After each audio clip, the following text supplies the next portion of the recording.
कि आप सब जानते हैं कि मेरे ससुर जी वो हम लोग के बीच रहे भी, बट नहीं रहते हुए भी वो फिर भी हमारे दिल में है, दिमाग में है और हमारे घर पे भी है। और मैं सोची कि कुछ मुझे आप लोगों के साथ कुछ शेयर करना है, तो मैं सोची कि मैं अपने चैनल के द्वारा क्यों नहीं वो मैसेज आप लोगों को दूँ, जो मैं 6 मंथ से जो अपने सास ससुर के द्वारा जो मैं महसूस की हूँ, जो मैं फील की हूँ कि एक ओल्ड एज में क्या क्या रिक्वायरमेंट होता है, क्या क्या एक्सपेक्टेशन होता है अपने बच्चों से। तो मैं सोची कि चलो मैं अपना सारा एक्सपीरियंस जो मेरे साथ जो भी मैं फेस की हूँ मैं शेयर करूँ आप लोगों के साथ। तो दिवाली के दिन मेरे ससुर जी का डेथ हुआ है 31 अक्टूबर, जो मेरे फादर का बर्थडे होता है उस दिन, और उसी दिन मेरे ससुर जी का डेथ हो गया, वो भी दिवाली के पूजा के जस्ट बाद 10:10 पे। तो प्लीज़ स्टे कनेक्ट रहिएगा, स्टे ट्यून रहिएगा और स्किप मत कीजिएगा। बहुत ही इम्पॉर्टेंट इन्फॉर्मेशन मैं आज आपसे शेयर करने जा रही हूँ, और जो मेरे साथ एक्सपीरियंस हुआ है वो सारा कुछ मैं दिल से आपसे शेयर करने जा रही हूँ। तो मेरे फादर इन लॉ को ऐसे बहुत कुछ बीमारी नहीं था, बस उनको एक पोस्टेट का प्रॉब्लम था जो बहुत यंग एज में उनको आया था, बट हम लोग बहुत नेगलेक्ट किए। बहुत यंग एज भी नहीं, एंड इनफैक्ट 65 ईयर्स की एज में उनको प्रोस्टेट हो गया था, बट वो एग्री नहीं हुए ऑपरेशन कराने की वजह से। तो वो चीज़ इतना ज़्यादा इनको डिस्टर्ब किया एज आने पे। एनीवे ये तो एक छोटा सा प्रॉब्लम था, लेकिन मेरा बेसिक ये मोटिव है बताने का इस चैनल के द्वारा कि जब आपके पेरेंट्स सही हैं, ठीक है, वो ट्रैवल कर सकते हैं, तब तक तो चलिए आप सेवा थोड़ा मोड़ा कर रहे, वो खुद इतने कैपेबिलिटी है उनमें कि वो खुद अपना काम खा पी के वो खुश रह सकते हैं। बट जब उनका ओल्ड एज आता है ना, तो उनको प्लीज़ अपने पास रखिए, उनका केयर रखिए, क्योंकि उस समय उनको सिर्फ प्यार और केयर चाहिए। वो ये नहीं बोलते कि मेरे ऊपर इतना ये खर्च करो, मेरे ऊपर वो खर्च करो। वो चाहते हैं कि बस मेरे बच्चे मेरे पे ध्यान दें, मेरा केयर रखें, जो उनका रिक्वायरमेंट है वो चाहते हैं कि वो उनसे बात करें, टाइम स्पेंड करें। तो ये सब मौका हम लोग को मिला जब वो मेरे ससुर जी हमारे पास आए, झारखंड से कलकत्ता आए, मेरे देवर देवरानी के पास। पहले आए मार्च में, और अप्रैल में हम लोग यूरोप गए हुए थे, फिर मई में उनको हम लोग अपने घर लेके आ गए। 13 मई मेरा बेटा का जन्मदिन रहता है, उस डेट पे उनको हम लोग लेके अपने घर आए।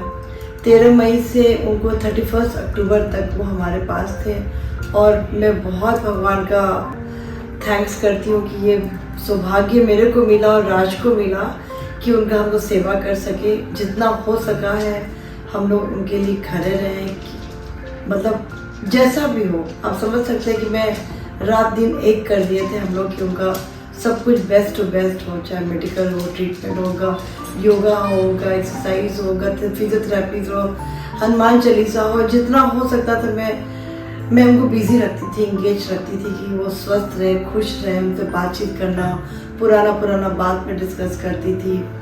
एनीवे, तो दूसरा बात ये है कि अगर आपके ससुर जी या आपके फादर, आप दोनों को अगर एक समान में रखिएगा ना, तभी आपके ससुर जी और सास को आप दिल से सेवा कर पाइएगा। अब अगर आप ये फीलिंग लाइएगा ये तो ससुर जी है, ये तो सास है, तो वो फीलिंग है ना कभी नहीं आएगा।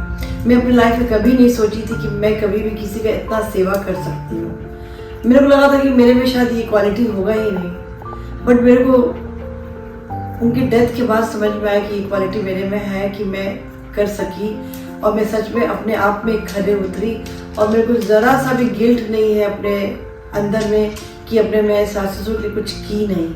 और मेरे को एक और चीज़ आपको शेयर करना था कि जब मेरे ससुर जी जब बीमार थे, तो लोगों का फैमिलीज़ में सबको अगर पता भी है तो बहुत कम फैमिलीज़ वाले ना फ़ोन भी करते हैं।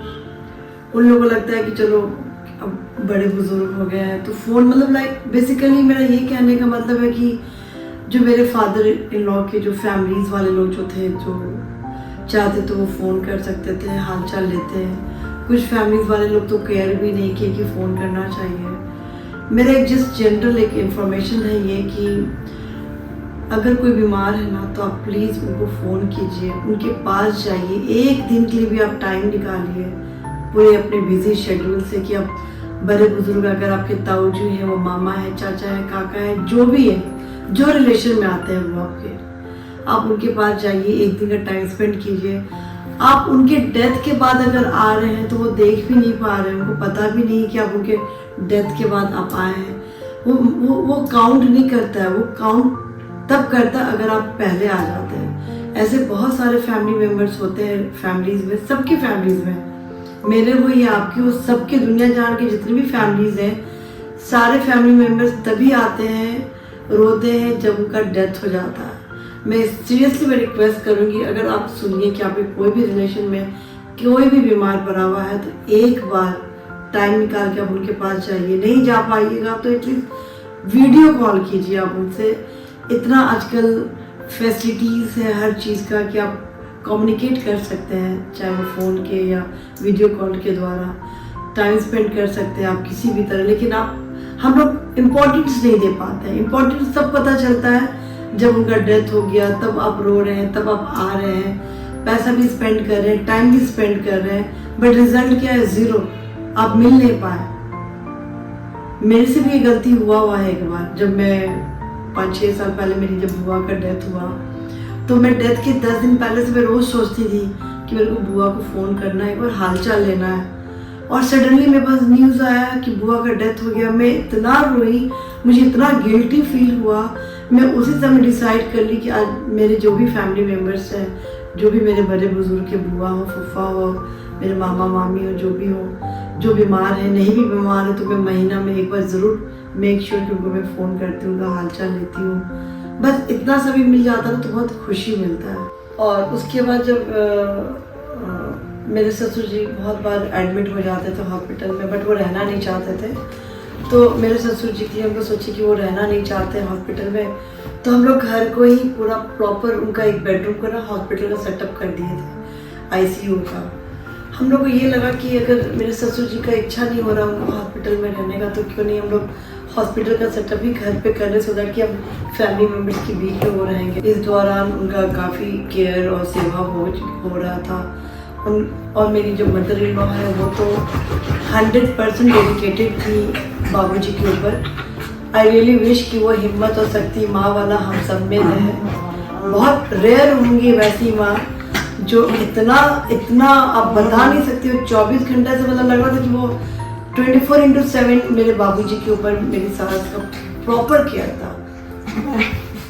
और जब जितना भी रिचुअल्स हुआ डाल्टनगंज, हम लोग उनके डेथ के बाद हम लोग दिवाली के रात ही निकल गए ससुराल झारखंड डाल्टनगंज, क्योंकि और आप बिलीव नहीं करोगे, धनतेरस के दिन मेरे को समझ में आ गया कि मेरे बाबूजी का बहुत कम टाइम रह गया है। तो मैं अपनी ननद लोग को भी फ़ोन की कि दीदी लगता है बाबूजी का टाइम बहुत कम हो गया, आप लोग एक बार आ जाइए मिलने। बट समहाउ कोई इस बात को एटलीस्ट सीरियसली नहीं लेगा, और हम भी बहुत डीपली नहीं बोल पाए। अब कोई कैसे बोल सकता है ऐसे कि आप कि ससुर जी का डेथ हो जाएगा। बट मैं ज़रूर उन लोगों को हिंट्स दी कि टाइम बहुत कम है उनके पास। वो लोग दिवाली के दिन नहीं आ पाए, ऑफकोर्स दिवाली के दिन नहीं आ सकते थे, तो नेक्स्ट डे का उनका टिकट था दिवाली के नेक्स्ट डे, बट दिवाली के रात ही उनका डेथ जब हो गया, फिर हम लोग उसी समय झारखंड निकल गए। और हाँ, एक चीज़ और मैं बताना चाहती हूँ, मेरे को ना कोई भी चीज़ का ना इंट्यूशन बहुत जल्दी स्ट्रांगली आ जाता है। तो जब मेरे को इंट्यूशन हुआ कि मेरे ससुर जी का डेथ हो सकता है, तो मैं अपने ससुर जी के पास बैठती थी, टाइम स्पेंड करती। बाबूजी को बोली कि बाबूजी मेरे आपको सब समझ में आ रहा है ना कि क्या हो रहा है आपके साथ। बाबूजी बोले हमको सब समझ में आ रहा है। और हम बोले बाबूजी माँ का आपको चिंता रहेगा क्या? बहुत बोले बहुत ज़्यादा, माँ का ध्यान रखना। और पता नहीं मैं ये सब बात क्यों बोल रही थी बाबूजी को। मुझे लग रहा था कि बाबूजी अब 1-2 दिन हमारे बीच नहीं रहेंगे, और यही हुआ। धनतेरस से बीमार होते हुए फिर भी वो खा पी रहे थे, सब कुछ नॉर्मल था। दिवाली के रात ऐसा हो गया। वो दिवाली के रात भी वो खाना खाए, पानी भी पिए, और 10 मिनट के अंदर उनका डेथ जब हो रहा था, तब फिर वो तुलसी जी गंगा जल भी दिए। मुझे वो याद आ गया कि देना चाहिए, शुभ होता है। फिर हम लोग जब डालते हैं कि इतना सारा रिचुअल था, सारा रिचुअल्स हम लोग फॉलो किए अच्छे से। और हम लोग 13वीं किए पूरा 13 दिन का, और राज इतने अच्छे से रिचुअल्स फॉलो किए। एक एक रिचुअल्स को बेखूबी अपने मतलब बहुत ही अच्छे से निभाए। और किसको नहीं गम होता है फादर के जाने का। जब मेरे को ससुर जी के जाने कितना गम है, तो अफकोर्स पूरे फैमिली में बहुत ज़्यादा, कितना भी एज हो जाए, कितना भी बीमार हो जाए, फादर ही रहता है। सारा रिचुअल्स हम लोग बहुत अच्छे से फॉलो किए और भगवान के दया से बाबूजी का एक आशीर्वाद ऐसा था कि हमारा सारा काम इतने अच्छे से हुआ कि कोई भी रुकावट नहीं हुआ। दिवाली के रात से लेके और 14वीं तक हर काम पीसफुली और बिग सक्सेसफुल रहा हम लोग का, ये सारा पूजा का हर चीज़। और जितने भी फैमिली मेम्बर्स उनको सारे को बहुत बहुत धन्यवाद। आप लोगों का कंट्रीब्यूशन, आप लोगों का सपोर्ट, आप लोगों का हेल्प, सबकी वजह से आज बाबूजी का सारा रिचुअल्स बहुत अच्छे से फॉलो हुआ। और मैं ज़रूर एक्सपेक्ट करूँगी आप अपने फ्रेंड्स फैमिलीज में ये यूट्यूब, ये मेरा चैनल को आप बताओ लोगों को कि हम बड़े बुजुर्ग को कैसे क्यों नहीं करना चाहिए और करना चाहिए। उनका केयर, उनका हेल्प, ज़रूरत पड़ने पे आप कुछ भी कर सकते हैं। हम में वो शक्ति और हिम्मत है, बट उनको वो दिखलाना होगा सो दैट कि वो बहुत अच्छा फील करें और एक अच्छा ब्लेसिंग दें। आज बाबूजी का सारा ब्लेसिंग जो था वो 6 महीने में मेरे को मिला और मुझे बहुत बड़ा ये सौभाग्य का प्राप्त हुआ भगवान के द्वारा कि मैं उनका सेवा कर पाई। और मैं लाइफ में फर्स्ट टाइम किसी का इतना केयर की और मुझे बहुत अंदर से बहुत खुशी है और मैं बहुत प्राउड फील करती हूँ इस चीज़ को लेके कि मेरा इतना बिजी शेड्यूल में भी मैं हर टाइम अपने ससुर जी का केयर रखी। नहीं भी करवाती थी तो मैं करवाती थी। 24 घंटे के लिए केयर टेकर था उमेश, जो बहुत हेल्प किया, बहुत सपोर्ट किया बाबूजी का। वो भूल नहीं सकते उसका जो योगदान था। हम और आज तो घर पे ही रहते थे। मेरी देवरानी हर टाइम आ जाती थी जब ज़रूरत पड़ता था। Any time she was there. So all family, मेरी जितनी भी ननद नंदोई, हर टाइम वो लोग आते थे। मेरे ननद नंदोई के बच्चे लोग भी आया करते थे। हर लोग कंट्रीब्यूशन दिए, अपना उनका हेल्प किए, सपोर्ट किए, उनका केयर किए। तो सारे लोग, सारे फैमिलीज मेम्बर्स को बहुत तहे दिल से शुक्रिया और थैंक यू सो मच।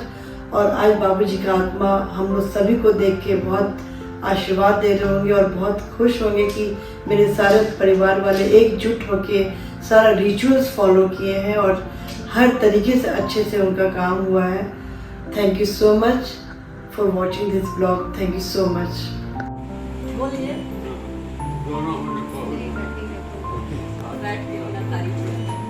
दोनों ख्याल रखता है, इसीलिए हम लोग फ्री रहते हैं थोड़ा ज़्यादा, है ना।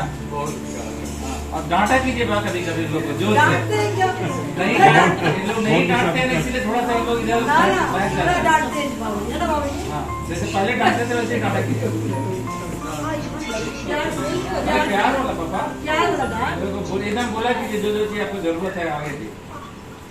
देखिए एक बार देखिए बाबूजी कितने इमोशनल हो गए। एक बार देखिए, हर एक समय साथ देती है ना माँ, तो आपको हो गया। माँ के बगैर तो आपको बहुत मुश्किल है ना। एक पल चाहिए आपको माँ का, है ना। और पोता अपने दादा को केक खिला रहा है। हेलो, खाना हो गया पापा? क्या खाया आज? ब्रेड रोटी दूध खाए और रोटी सब्जी के साथ खाए। सब्जी में खाए? हाँ, सब्जी रोटी। तो सबको कुछ बोलना है? बाकी लोग, सब लोग आपको देख रहा है, कुछ बताना है उन लोग को? सबको आशीर्वाद देना है उन लोग भी